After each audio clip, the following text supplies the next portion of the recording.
I'm Jess, and today I'm going to do a film review of Mockingjay Part 1. I've seen Mockingjay Part 1 twice now, and yes, that is excessive for the fact that it's been out just a week, but I've seen it twice. And yeah, so I think I've formulated my opinion of it quite well and can actually make a video on it now.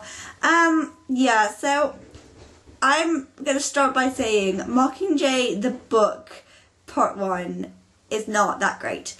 It's really good as a book. I think I reread it for the film and I liked it a lot more the second time I read it, I think, because if you go into this film or book expecting it to be really action-packed like Hunger Games and Catching Fire, you're going to be so disappointed. But if you go into it knowing that it's going to be Katniss deliberating on everything that's happened, I think it's a lot better, because you can really see where she's coming from and really understand it, how the violence has affected everything she's done and everything she feels, and it did what it did really well, I think.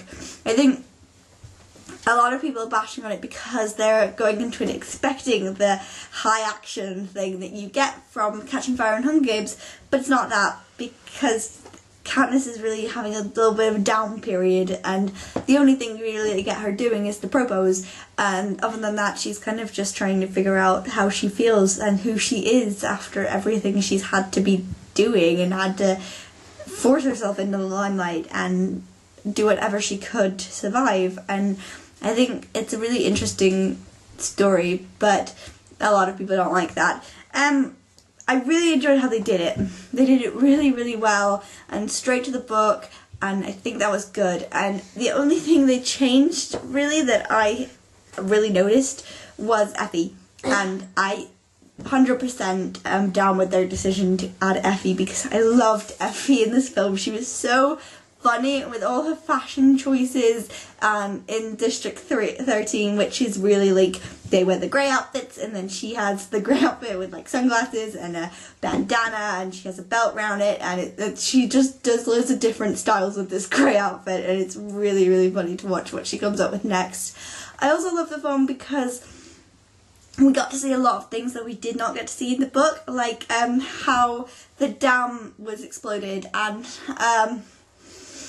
President Snow's broadcast to the districts, and things in the districts that we didn't really get to see before we got to see, because the book is really limited in the fact that it's only from Katniss's point of view. She doesn't see everything. In the book she's pretty much trapped in District 13, except for the parts where she goes to District 8.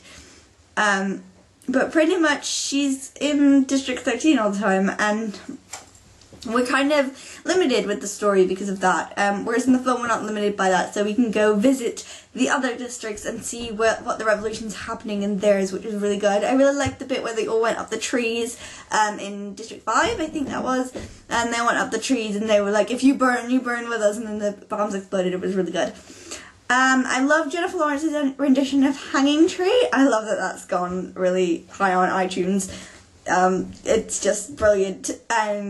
I love that whole scene, how they put it together, along with scenes of the people raiding the dam and them singing Hanging Tree. I thought that was really good to see how directly her propose had inspired the rebels to fight back. I loved I want to say I loved it, but I hated it when I was watching it.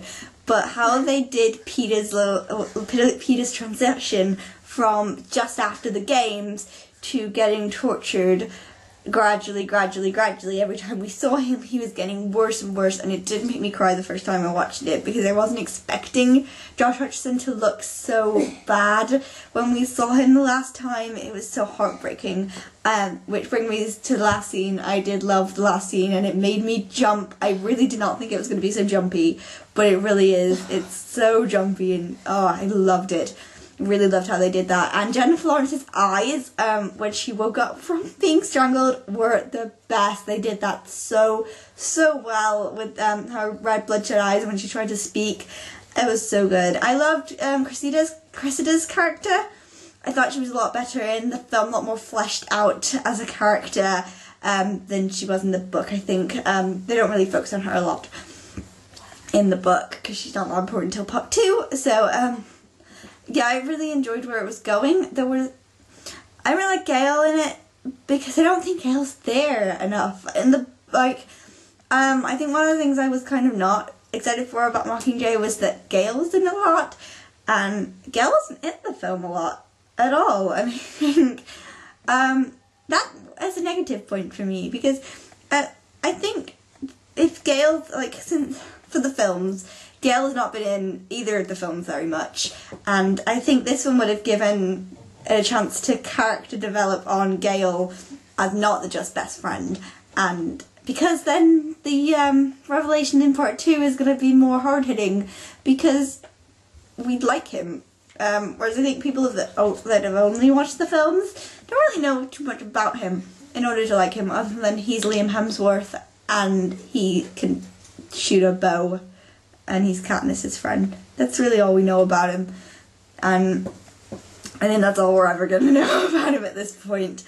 But I really think it was generally just a setup for part 2, and I don't know how I feel about the whole part 1, part 2 thing. I think it was important that they did it because the tone is so different in part 1 and part 2 of the book that it would have seemed odd in a film, I think, because part 1 is so emotional and traumatizing, and part 2 is so action-packed. I think it would have seemed a bit odd if they'd done it in 2 parts, and they'd done it in 1 part, but I do think the decision was very money orientated. But let's not talk about that. Let's talk about the greatness of the film.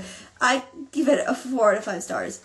There were bits that I didn't like, but that was bits that were in the film, in the book as well. I definitely went into this thinking the book's not that good. I'm not expecting this to be an A-star film. I'm not expecting to love it as much as I loved Catching Fire, but I still really enjoyed it, so that's good.